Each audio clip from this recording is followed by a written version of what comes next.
이민 준비 관련된 내용인데 자, 손 변호사님이 네. 진행을 해주십시오. 네. 워홀을 하면서 내가 이민을 준비를 해야 되겠다. 이런 생각이 드셨을 때 꼭 이 부분을 확인을 하시고 진행을 하시는 게 맞겠습니다. 일단 워홀 시작할 때 영어 점수 없어도 되잖아요. 근데 호주 이민을 위해서는 무조건 영어 점수가 있어야 됩니다. 아무 예외가 없어요.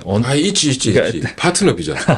예, 그거는 사랑하는 분을 만나시는 거기 때문에 워홀하고는 네. 상관이 없고요. 파트너 비자 외에는 모든 비자는 영어 점수가 필요로 합니다. 그래서 IELTS나 PT 보통 한국 분들이 이렇게 두 개를 많이 하시고 고득점을 위해서는 뭐 PT가 조금 쉽다 이렇게 알려져 있습니다. 요 점수를 확보를 하시고요. 한번 확보한 점수는 3년간 유효하니까 영어 점수 하겠다 바짝 해서 점수를 확보해 놓는 거 좋습니다. 자, specified work라는 요 단어 자체를 저장해 두셨다가 구글에 요대로 검색을 하시는 게 좋습니다. 세컨드 비자, 퍼스트 워킹 홀리데이 비자 상태에서 88일 일해야 세컨드 비자를 신청할 수 있는 요건이 되고, 그 다음에 퍼스트가 끝나고 나서 180일인가? 하여튼 그 정도 일해야 서드를 신청할 수 있는 조건이 됩니다. 그러니까 퍼스트 끝나고 나서 브리징 비자 상태에서 일한 거는 서드 갈 때 쓸 수 있습니다. 그거 잘 보셔야 돼요. 제가 방금 말씀드린 그대로 이행하셔야 돼요. 퍼스트 비자 끝나고 나서 일한 것, 요거만 서드에 쓰실 수 있습니다. 자, 그 다음에 이력서들, 내가 일한 것들 증명을 해야 되니까 잘 챙겨 놓으셔야 될 거고, 그 다음에 Statement of Service라고 하죠. 한국말로는 경력증명서라고 할 수 있는 건데 Statement of Service 요거를 적어 놓으셨다가 그대로 검색을 하시면 좋습니다. 그 다음에 어떤 직업에서 일했는가, 여러분 나중에 스폰서 비자라 부르는 482 비자를 신청하실 때 유리한 직업군이 있습니다. 가능한 직업군이죠. 유리라기보다. Core Skills 직업군 CSOL이라는 리스트에 들어있는 직업군들이 스폰서 비자를 신청할 수 있습니다. 극히 일부 예외 제외하고. 자, 그러면 그거는 지난번 저희가 SID 비자 할 때 얘기했었죠. 그 부분을 참고하시면 될 것 같고요. 그걸로 가기 위해서 그 전에 내가 경력을 무슨 직업으로 쌓아야 되는가, 이게 중요하게 되겠습니다. 그리고 그 직업군의 한국 경력이 있으시다면 RPL이라는 걸 이용해서 그 직업의 학위를 실제 학교를 가지 않고도 받아놓을 수 있는 경우가 있습니다. 이게 유리할 때도 있고 필요가 없을 때도 있는데, 그거는 SID 비자 쪽에서 조금 더 보시면 될 것 같습니다. 지난번 유튜브를 참고하시고요. 그 다음에 꼭 한인 웹사이트, 예를 들어 퀸즐랜드 같으면 선브리즈번이라고 있고요. 호주 나라, 물론 다 좋은 웹사이트고 좋은 정보 웹사이트입니다만, 직업을 찾는 데 있어서 꼭 한인 웹사이트에만 의존하시는 거는 아무래도 풀이 좁겠죠. 조금 더 넓게 하려면 호주에서는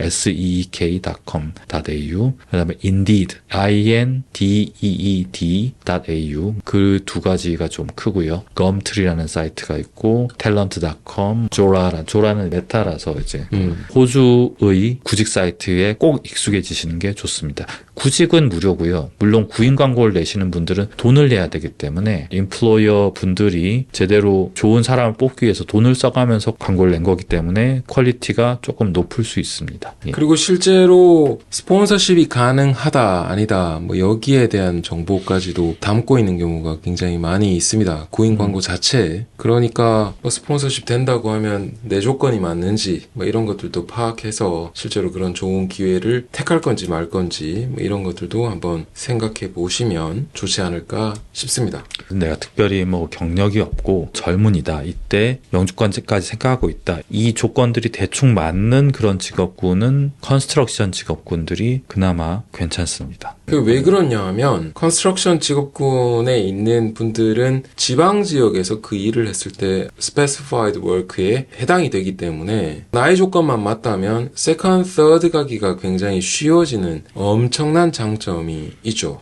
게다가 이제 예를 들어 항공영주 밑에서 6개월 면제까지 받을 수 있게 된다면 지역에 따라서 아까 노던 오스트레일리아에서는 그렇게 될 수 있다 뭐 이런 것들이 있었지 않습니까? 물론 컨스트럭션 자체가 다 된다가 아니라 일단 그럼 몇 가지 병행을 해서 버프를 받게 되면 호주에 임시 비자로 체류할 수 있는 기간이 3년까지 극한으로 갈 수 있게 되고 그 사이에 뭐 RPL이나 SID 비자를 가기 위한 경력 조건이나 이런 것들까지도 충분히 만들 수 있는 시간이 확보가 되기 때문에 이 경우에는 이제 취업 비자를 통해서 영주권까지 갈 수 있는 가능성이 꽤 높아진다라고 이야기할 수 있을 것 같습니다. 물론 영어가 안 되면 취업 비자 자체도 어려울 것이고 영주권 가는 건 더더욱 어려워지죠. 여기에 이제 여러분들이 활용할 수 있는 카드가 있는데 그걸 예를 들어 내가 노력 안 했다라는 걸로 놓치기에는 조금 아깝지 않나 이런 생각들을 해보게 됩니다. 과거 이제 워킹 오셨던 분들이 학생 비자로 점프해 가던 방법 한번 이야기해 보면 좋을 것 같아요. 이 방법이 현재도 가능하지 않습니까? 네, 그렇죠. 워홀 왔다가 세컨드, 서드까지 가든 말든 하고 나서 아까 질문에서도 올려주셨는데 내가 그 일이 마음에 들어서 그 공부를 호주에서 하고 싶다라고 해서 신청을 해서 과거에는 그런 경우에 vocational education 관련돼서 학생 비자가 꽤 많이 나왔지 않습니까? 나오고 나서 그 다음에 졸업생 비자 신청할 때도 나이 제한도 50세였기 때문에 어지간하면 받을 수 있었고 그 사이에 경력 쌓아서 뭐 TSS 비자라든지 이런 취업 비자 갈 수 있었는데 지금 작금에 와서 현재 이 옵션이 굉장히 위험하다라고 할 수 있는 그 근거는 뭐라고 봐야 되겠습니까? 학생 비자 이 연속으로 쭉 이어가는 내용이잖아요. 그러면은 한 비자 다음에 다음 비자를 자연스럽게 받을 수 있고 그 다음 비자를 또 자연스럽게 받을 수 있게 쭉 흘러가야 되는 건데 학생 비자를 받는 부분에서 리스크가 굉장히 작년, 재작년 그 이전에 비해서 많이 높아졌습니다. 아까도 말씀드렸듯이 genuine student인가 이 부분에 대해서 인생이 자연스럽게 흘러가는 그런 제뉴인 스튜던트인가를 밝힐 수 있는 부분이 훨씬 강화해야 돼요. 옛날에 비해서. 그렇기 때문에 이게 약간 위험할 수 있습니다. 저희 굉장히 서브젝티브한 주관적인 경험에 따른 내용인데요. 우리 한국인 분들이 가장 많이 학생 비자를 신청하실 때 굉장히 많이 신청하신 게 보통 보면 디플로마 비즈니스 그 앞에 서티피케이트 3, 4 이렇게 넣어가지고 그렇게 이어가면서 호주 체류를 길게 하거나 아니면 리더십 앤 매니지먼트 이런 것들 많이 썼었죠, 과거에. 그렇게 하면 한 5년 정도 계실 수 있어요. 그러니까요. 그 앞에 이제 제너럴 잉글리시까지 넣고 뭐 이렇게 되면. 그 다음에 또 많이 쓴 소위 말하는 이제 pathway tech tree라고 할 수 있다면 커머셜 쿠커리에다가 디플로마 오브 호스피탈리티 그 다음에 뭐 아니면 요새는 키친 매니지먼트 이렇게 연결해서 한 2년 또는 2년 조금 더 뭐 이런 식으로도 이제 많이 쓰셨고 한데 두 번째 거 자체는 괜찮은 경로이긴 합니다. 그 제가 말씀드린 게 수 나빴다가 아니라 이제 자주 보게 되는 부분들이 이런 경우들이 있었는데 아까 이제 처음에 말씀하신 예를 굳이 빌어보자면 한국에서 박사하던 사람이 여기 와가지고 갑자기 내가 요리사가 되고 싶어 라고 하는 부분들이 설득력이랄까 논리성이랄까 아니면 이민성이 심사의 요건으로 적어놓은 여러 가지 항목들에서 좀 이격이 많이 났다. 그래서 이건 좀